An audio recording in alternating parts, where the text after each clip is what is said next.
Muy buen y bendecido día tengan todos ustedes. Bienvenidos a aquellos que se están conectando a esta clase multimodal. Quien les saluda Mariana del Valle Buitrago Rodríguez y en este momento vamos a empezar ya nuestro último módulo temático, que es el módulo número 3. Está referido a los seguros marítimos y el procedimiento ordinario. Bienvenida, Yusmila, gracias por acompañarnos. Buenas tardes, profesora. ¿Cómo estás? ¿Cómo te va? Bien, gracias a Muy Dios. contenta. El día de hoy nosotros vamos a finalizar nuestra asignatura con conociendo las nociones generales del seguro marítimo, identificando los elementos de los seguros marítimos, así como las nociones generales del procedimiento ordinario marítimo referentes, en principio, a todos aquellos elementos que se pueden considerar como principios generales de el procedimiento. Y vamos a hacer como un pequeño bosquejo o resumen de las fases del procedimiento ordinario marítimo. Entonces, desde ya, sean todos bienvenidos para este bloque temático número 3. Y sin más preámbulo, vamos a dar inicio ya con lo que debe entenderse como contrato de seguro. Creo que ustedes han venido manejando la figura de contrato en el derecho en general. Y por eso es que nosotros tenemos que traspolar esa definición de contrato de seguro, que evidentemente lo han estudiado en la materia mercantil, y traerla hacia el mundo del derecho marítimo para poder decir que el contrato de seguro marítimo no es diferente o distinto al contrato de seguro en general, puesto que este es un contrato por medio del cual la empresa aseguradora se va a comprometer en indemnizar al asegurado siempre que éste haya realizado el pago de la prima y en la forma que está establecida en la póliza. ¿Ok? Pero previo el pago de la prima y cuando ocurra el siniestro, entonces la aseguradora se compromete en indemnizar por las pérdidas marítimas, por las pérdidas en los usos del comercio o por cualquier operación que haya sido incluida dentro de el condicionado previsto como accesorio en la póliza. Ese es el concepto que da la mayoría de los autores que tratan de definir el contrato de seguro marítimo. En consecuencia, fíjense que este contrato de seguro no es distinto a la noción general del contrato de seguro que podemos manejar, como por ejemplo el contrato de seguro terrestre o el contrato de seguro de vehículos o el de casa, porque ¿qué es necesario acá? Es necesaria la presencia de un asegurador, de una persona con el interés asegurable o también llamado asegurado, y que éste haga efectivamente el pago de la prima para que en el momento que llegue a generarse o a ocasionarse el acaecimiento del riesgo previsto en la póliza, pues la empresa aseguradora le indemnice por o la pérdida marítima del buque o por el uso de comercio o por la pérdida sufrida de la mercancía, entre otras cosas. ¿Ok? Siempre que estén definidos en esa póliza de seguros. De allí entonces que vamos a verificar cuáles son las partes del contrato de seguro. Y esto nos lo establece, nos lo otorga la ley del comercio marítimo. Aquí existen dos grandes partes. La primera es la empresa aseguradora y la contraparte es la persona con el interés asegurado. ¿Por qué hablamos de la empresa aseguradora? Porque es la que va a asumir el riesgo. ¿Cuándo lo asume? Cuando la persona que tiene el interés asegurable evidentemente paga la prima. ¿Y quién es esa persona que tiene el interés asegurable? Aquella persona que en un momento determinado considera que para evitar que llegue a quedarse sin la carga o sin el buque o que puede estar latente un riesgo en una travesía, pues paga la prima establecida en el contrato de seguro. Por eso es que esta persona va a ser considerada como aquella que en un momento determinado tiene efectivamente ese interés para la adquisición del contrato de seguro. ¿Y cuál es el objeto del contrato? Evidentemente está relacionado con ese interés asegurable que tiene la persona que es dueña del buque o que tiene una mercancía o que ha pagado un flete o el mismo capitán con el salario que posee. Entonces, fíjense que todo va de la mano, todo está engranado como piezas de rompecabezas, debido a que la persona que tiene el interés asegurable tiene efectivamente una relación o una vinculación directa con el objeto del contrato que está evidentemente vinculado con ese interés asegurado. El objeto del contrato de seguro, como lo establece la Ley del Comercio Marítimo, específicamente en el artículo 376, puede estar dispuesto o bien en las provisiones. Llamamos provisiones todo lo necesario para que esa embarcación, ese barco, ese yate, como lo querramos llamar, pueda salir de un puerto de partida a un puerto de destino. Es decir, que zarpe. Pero esas provisiones pueden ser alimentos, puede ser gasolina, puede ser insumos médicos, todo lo necesario para que la tripulación, como los pasajeros y la mercancía, estén en perfectas condiciones para ir a la travesía. Otro objeto del contrato de seguro, según la ley de comercio marítimo, es la mercancía o el equipaje. Cuando nosotros vamos a tomar un ferry, vamos de Puerto La Cruz a la isla de Margarita. En ese momento nosotros llevamos mercancía o equipaje de mano, pero también podemos llevar un carro. Entonces allí podemos nosotros decir, vamos a asegurar no solo el equipaje de mano que llevamos, sino también la mercancía que podamos comprar o que podamos llevar desde Puerto La Cruz hasta la isla de Margarita. Si llevamos un carro, también tenemos que asegurar. Eso también puede formar parte del contrato de seguro.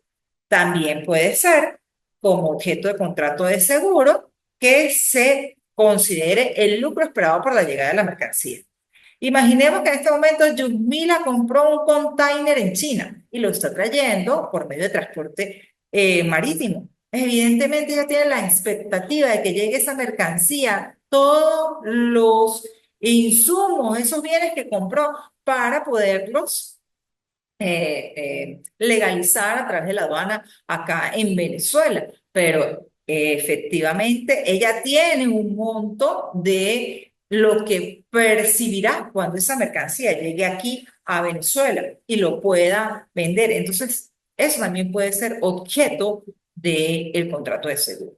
Tenemos la avería de la gruesa. Imaginemos que hubo un siniestro, hubo una colisión o se generó una turbulencia en el mar, se dio, no sé, un maremoto y se perdió toda la mercancía. En ese caso, al perderse toda la mercancía, hay avería a la gruesa. Y como hay avería a la gruesa, nosotros podemos asegurar toda la mercancía que está dentro de ese barco para que efectivamente digamos, bueno, el monto es este y si llega a ocurrir ese maremoto o ese tsunami, me van a responder por tanta cantidad de dinero. El salario del capitán, creo que lo habíamos dicho al inicio, puesto que evidentemente la persona del capitán como máxima autoridad dentro de esa embarcación necesita que se le cumpla con el pago no solamente de él, sino también de toda la tripulación. Y por supuesto, todos aquellos objetos que pueden estar sujetos al riesgo de una travesía en el mar. Entonces, todo ello puede configurarse como objeto del contrato de seguro según lo establece la ley de comercio marítimo. Otro elemento que todos conocemos, creo, es la póliza. Recordemos que la póliza es ese documento en el cual se establecen las condiciones que han pactado las partes, es decir, el asegurador o la empresa aseguradora y la persona que en este momento tiene el interés asegurar. Es interesante aquí mencionar lo siguiente. A diferencia de la póliza que se puede hacer en seguros de vida, en seguros de terrestres, en seguros de bienes de carácter mueble, en HCM, en el caso del seguro marítimo, la póliza es un documento, pero que puede quedar en un segundo lugar porque para el doctor Meller nos interesa más el pacto, ese acuerdo de voluntades entre las partes. Porque imaginemos, vamos en una travesía y pensábamos que íbamos a durar 30 días en esa travesía, trayendo la mercancía de China a Venezuela, pero no, hubo lluvia, la marea creció, hubo tsunami y esto ha generado un retardo en esa travesía, en ese viaje. Y nosotros teníamos una póliza a término. La póliza se vencía a los 30 días. Esto evidentemente está en papel, pero allí no queda porque se extiende el plazo y al momento de que el barco llega a tierra, es decir, que llega al puerto seguro, allí comienza a exigírsele a la persona que tiene el interés asegurable para que inmediatamente pague el monto que se va a generar por el tiempo que no fue cubierto en el momento que venció la póliza hasta el momento en que llegó a feliz arribo la travesía. ¿Ok? Por ejemplo, la mercancía.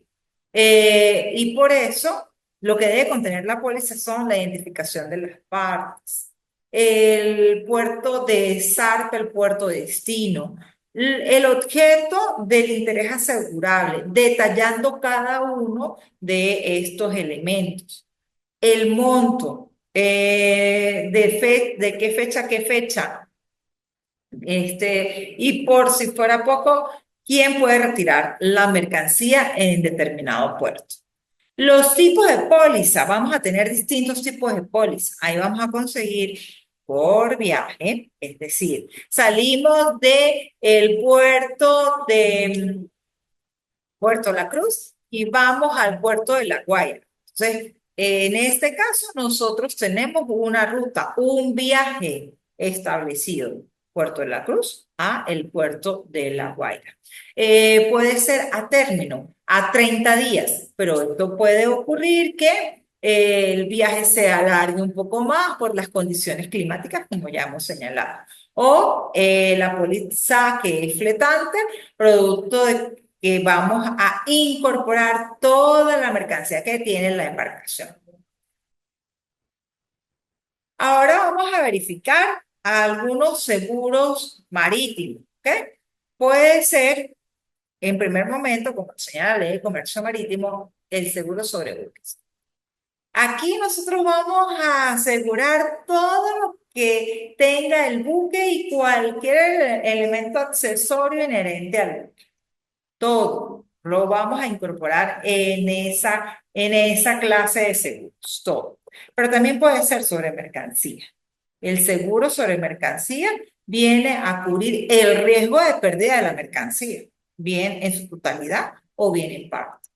O también podemos celebrar un contrato o un seguro marítimo que pueda establecerse de un almacén general a otro almacén general. Almacén general de depósito de un agente aduanero en Puerto La Cruz a el almacén general de depósito de agente aduanero en el puerto de La Guaira. Él es un riesgo normal. ¿Por qué? Porque ya no es solamente la travesía, sino la sacada de la mercancía a tierra y luego de ello llevarla al almacén general de depósito de mercancía.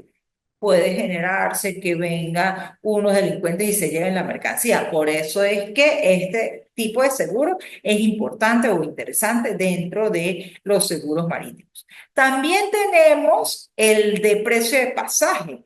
Y allí se establece dentro de, el boleto que nosotros compramos. ¿Cuál es esa tarifa que como asegurado yo debo pagar para estar tranquilo si algo ocurre en la travesía? Y tenemos por lucro esperado. Creo que lo habíamos explicado con el ejemplo de Yusmila. Imaginemos que nuestra amiga está trayendo mercancía de China y ella sabe, ella ha calculado cuánto es lo que ella va a percibir al momento que la mercancía llegue efectivamente al puerto de destino, por ejemplo, el puerto de La Guaira o el puerto de Puerto de la Cruz. Y de responsabilidad por daños a terceros, para evitar que en caso de que exista una avería, en caso de que se pueda generar alguna colisión o X siniestro, se pueda satisfacer ese daño que se le ha causado a un tercero. Así las cosas, nosotros hemos visto en este momento la parte de las nociones generales del seguro marítimo. ¿Tiene alguna pregunta? Yo, mira, no sé, puedes informar Mm, si queda alguna duda sobre estas nociones generales. por ahora no, profesora, porque en un momento, ¿verdad? Sé de una persona que traía mercancía desde China, ¿verdad? Y ya no es opcional la parte de la póliza, sino que es obligatoria adquirir la póliza. E Correcto. inclusive inclusive eso encarecía la importación de la mercancía, ¿verdad? Porque precisamente como era por vía marítima y corría demasiado riesgo, las pólizas son mucho más costosas que las que son por vía aérea. Correcto, Yumila. Y hasta dentro de las aguas interiores en Venezuela, ese ejemplo tan sencillo que estamos presentando, del puerto de Puerto La Cruz, valga la redundancia, hasta el puerto de La Guaira, allí también se tiene que concretar, pactar estos contratos de seguro. O sea, que estos contratos de seguro no solamente son para travesías largas como el caso que estamos colocando, Yusmila, sino también para aquellas travesías cortas, como es el caso de ir de un puerto dentro de las aguas interiores del país. ¿Ok? Pero tienes toda la razón. Es un poco más costoso, pero frente a un container que nosotros traigamos o imaginemos que vamos a emplear un contrato de arrendamiento a casco, es decir, desnudo, y vamos a usar todo el buque para traer muchísima mercancía. En este caso, pues nos puede salir un poco más económico o menos oneroso que traerlo por vía aérea. Pero si es una mercancía muy pequeña, pues sí, siempre va a encarecer la importación de la mercancía. Extraordinaria tu intervención, como siempre, Ayusmila. Ahora vamos a la fase casi que final de este módulo, que está referido a la jurisdicción marítima venezolana, específicamente al procedimiento ordinario marítimo. Tenemos que comenzar diciendo que, como en todas las áreas del derecho, es evidente que existe una vía procedimental en la cual van a existir una serie de principios. Y para poder conocer esos principios, nosotros tenemos que hacer referencia de que anteriormente toda la parte del procedimiento ordinario marítimo se regía por el Código de Comercio, pero con la entrada en vigencia de la Constitución del año 1999 y con ello la evolución de las leyes en materia marítima venezolanas, hubo esa transformación, ese cambio y por eso el procedimiento ordinario marítimo se lleva por la ley de procedimiento marítimo, así como también por el Código de Procedimiento Civil en su aspecto de juicio breve. ¿Cuáles son esos principios que mueven el procedimiento ordinario marítimo? En primer momento, la oralidad. todas las actuaciones que se llevan a cabo dentro del procedimiento ordinario marítimo se hacen por vía oral y podemos tener la similitud con los procedimientos laborales, así como los procedimientos penales. Entonces, ahí tenemos una similitud en cuanto a los procedimientos. Y eso hace que el procedimiento sea breve y sea concentrado. Significa entonces que en una audiencia se pueden llevar varios actos procesales para que las partes pues condensen esas actuaciones sin que se ponga en riesgo el derecho a la defensa ni al debido proceso. La inmediación debe estar siempre presente el juez y las partes para poder llevar a cabo las actuaciones y la gratitud. Sabemos que esto es un principio que se viene desarrollando a partir de la entrada en vigencia de la Constitución de 1999.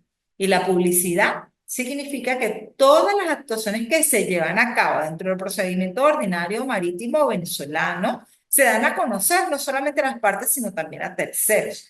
Tan es así que cuando el juez dicta sentencia, lo hace luego de que termina la fase de la promoción de prueba en la audiencia oral y tendrá 30 minutos para emitir la decisión, pero luego lo hace de forma oral, pero luego tendrá 30 días para poder emitir la decisión en extenso y de manera escrita. Pero lo importante acá es que la publicidad permite que toda persona que esté relacionada o no con ese procedimiento pueda tener acceso a la información de lo que está ocurriendo en esos procedimientos marítimos de manera ordinaria.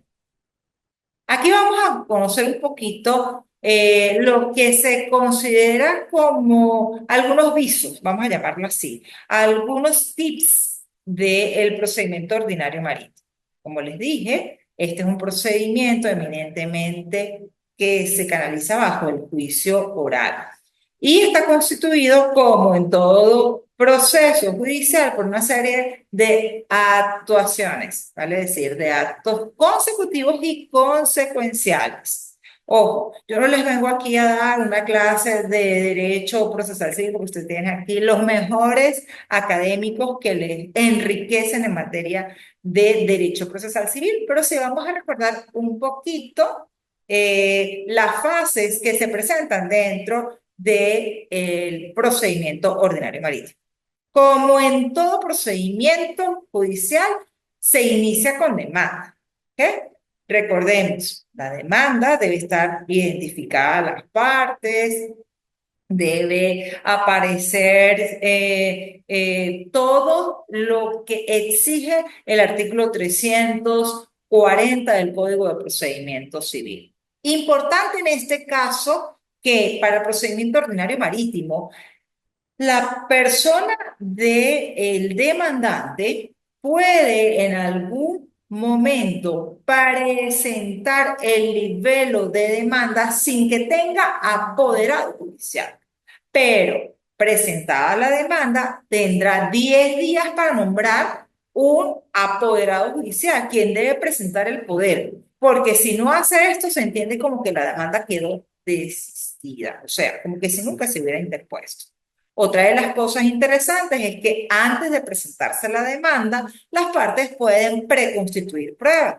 Es decir, pueden solicitar la inspección de un buque o de un puerto o de un muelle o pueden indicar que se haga una exhibición de documentos. Eso se puede hacer hasta antes de presentarse la demanda.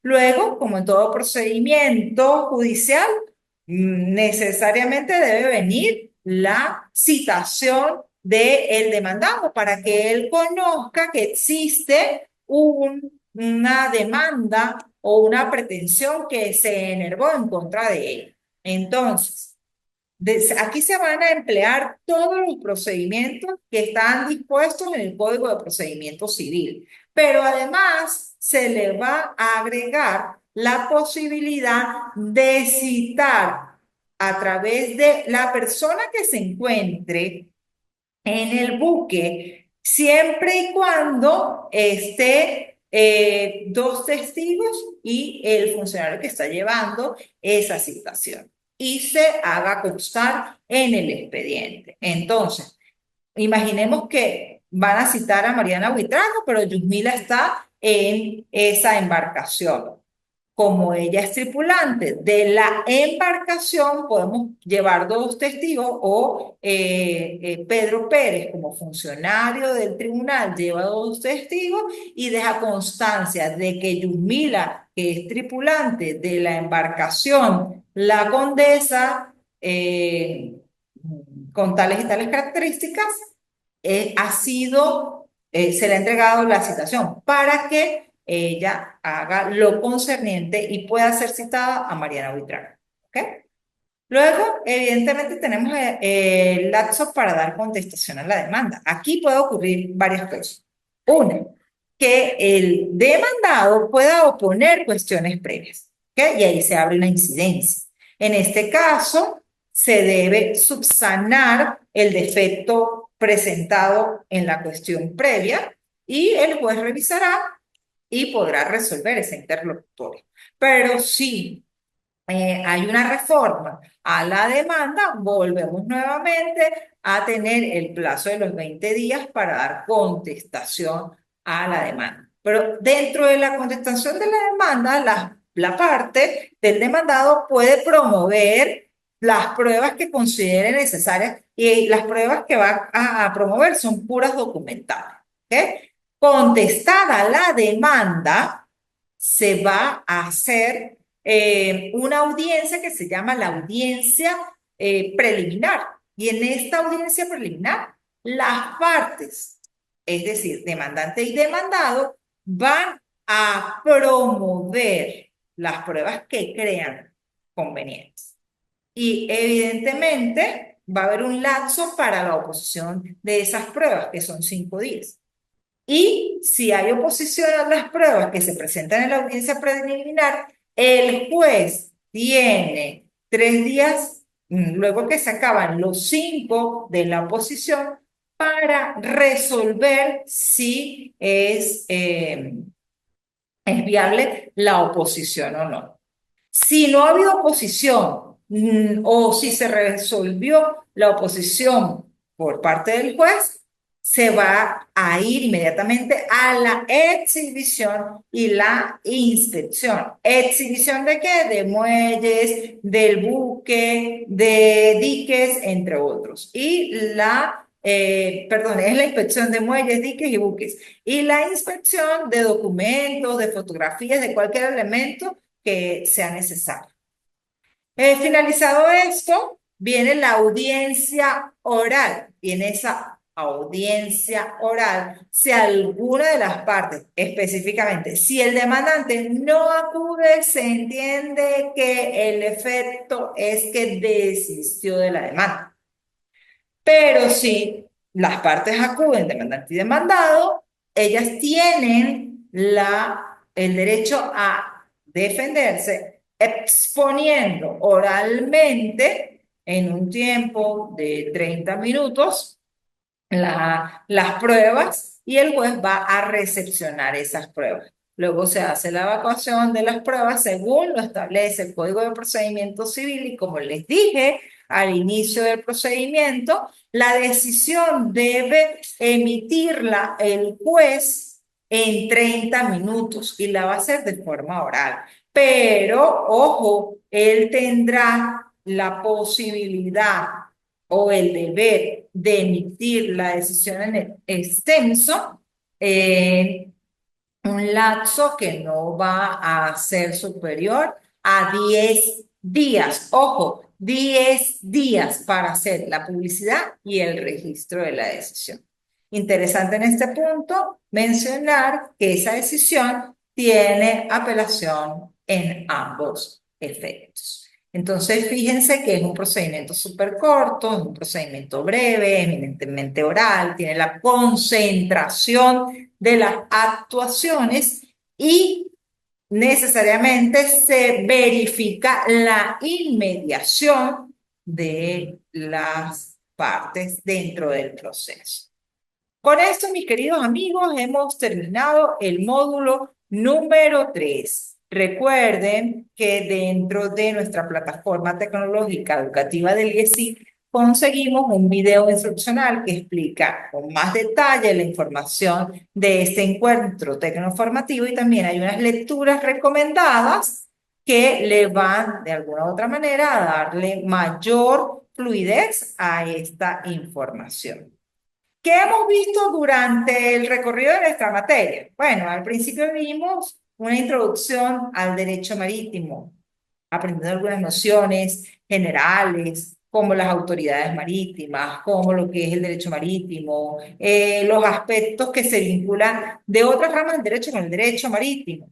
De la misma forma, aprendimos lo que era el buque, los sujetos marítimos y algunos elementos interesantes como la naturaleza del buque. De seguida vimos un módulo número 2 en el cual ustedes hicieron una evaluación reflexiva mediante una exposición individual en la que pudieron verificar la importancia de los contratos marítimos y los riesgos marítimos. Y finalizamos esta materia o esta asignatura con el seguro marítimo y los procedimientos marítimos. Tenemos una evaluación final que tiene una ponderación de 40%. Y es un cuestionario que tiene 10 preguntas para que ustedes respondan verdadero o falso. Ojo. El cuestionario tiene un tiempo limitado para responder y también una única oportunidad para la respuesta. Es decir, no podemos, si fallamos en la respuesta, no podemos volver a ingresar para modificar esa respuesta, ¿ok? Como es bastante la valoración de ese instrumento, les pido encarecidamente que tomen en cuenta el tiempo, que revisen este material, que lean las lecturas recomendadas o que hagan las lecturas recomendadas, que vean el video tecnoformativo que está en la plataforma, que revisen este encuentro tecnoformativo y que cualquier duda o pregunta la realizan bajo los canales oficiales dispuestos por el ICSID y con toda seguridad en lo más pronto posible yo les doy respuesta a su incertidumbre.